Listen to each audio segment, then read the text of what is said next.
नमस्कार दोस्तों, मैं डॉक्टर विनीता पांडे एक बार फिर आपके सामने उपस्थित हूँ।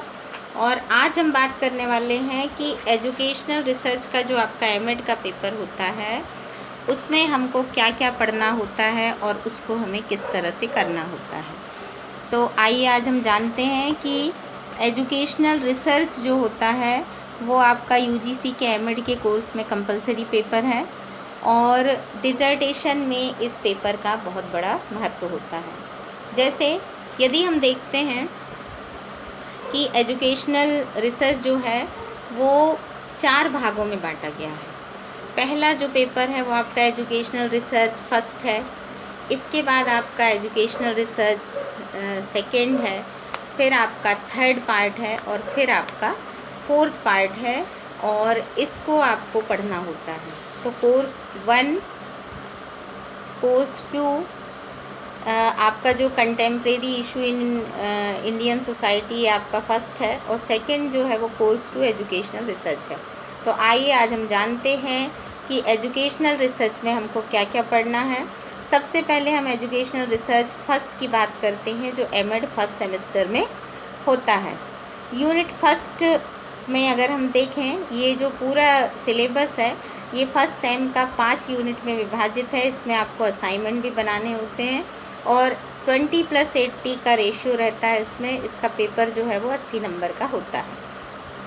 यहाँ पर सबसे पहले जो यूनिट 1 है उसमें हमको पढ़नी होती है साइंटिफिक मेथड, जिसमें आपको एजुकेशनल रिसर्च और साइंटिफिक मेथड के बारे में, वैज्ञानिक विधियों के बारे में पढ़ना होता है, जिसमें आपको इसका definition, characteristics, steps, type, basics and fundamental research के बारे में पढ़ाया जाता है, अप्लाइड और एक्शन रिसर्च भी।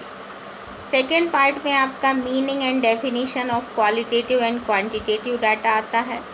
थर्ड में आपके वेरिएबल्स होते हैं, जिसमें definition, types, independent and dependent, continuous and discontinuous, intervening and concomitant जो होते हैं उनके बारे में बताया जाता है। यूनिट सेकेंड की जब हम बात करते हैं तो यहाँ पर आता है आपका फॉर्मुलेशन ऑफ रिसर्च प्रॉब्लम, कि आप रिसर्च समस्या को कैसे चुनें और उसका फॉर्मुलेशन कैसे करें। तो criteria and source for identifying and research problem, characteristics of a good research problem. Third आपका reviewing literature and writing the rationale of any research problem based on review, मतलब आपको एक रिव्यू लिखना पड़ता है जो एक रिसर्च प्रॉब्लम से रिलेटेड होता है। फिर आता है आपका setting objective of the study, जिसमें प्राइमरी, सेकेंडरी, ये सारी चीज़ें आपकी होती हैं। यूनिट थर्ड पर हम आते हैं तो यहाँ पर है हाइपोथीसिस, मतलब परिकल्पना के बारे में बताया है, definition, characteristics, statement of the hypothesis. फिर टाइप ऑफ रिसर्चेज जो होती हैं वो होती हैं और हाइपोथीसिस की टाइप्स होती हैं, statistical hypothesis, null and directional hypothesis and operational hypothesis के बारे में आपको यहाँ पर पढ़ना है। यूनिट 4 में हम आते हैं तब हम देखते हैं पॉपुलेशन होता है, यहाँ सैंपल होता है और साथ ही आपका इम्पोर्टेंस ऑफ सैम्पलिंग होता है, सैम्पलिंग टेक्निक्स होती हैं, परपोजिव एंड आपका सिस्टमेटिक सैम्पलिंग है, रैंडम सैम्पलिंग है, स्ट्रेटिफाइड सैम्पलिंग है, क्लस्टर सैम्पलिंग है एंड मल्टी स्टेज सैम्पलिंग है। साइज़ ऑफ सैंपल की बात हम करते हैं तो सैंपल के एरर हैं एंड अवॉइडेंस ऑफ सैम्पलिंग बायस होता है। रिसर्च डिज़ाइन आती है यहाँ, जहाँ पर कॉन्सेप्ट ऑफ एक्सपेरिमेंटल डिज़ाइन की बात भी की गई है।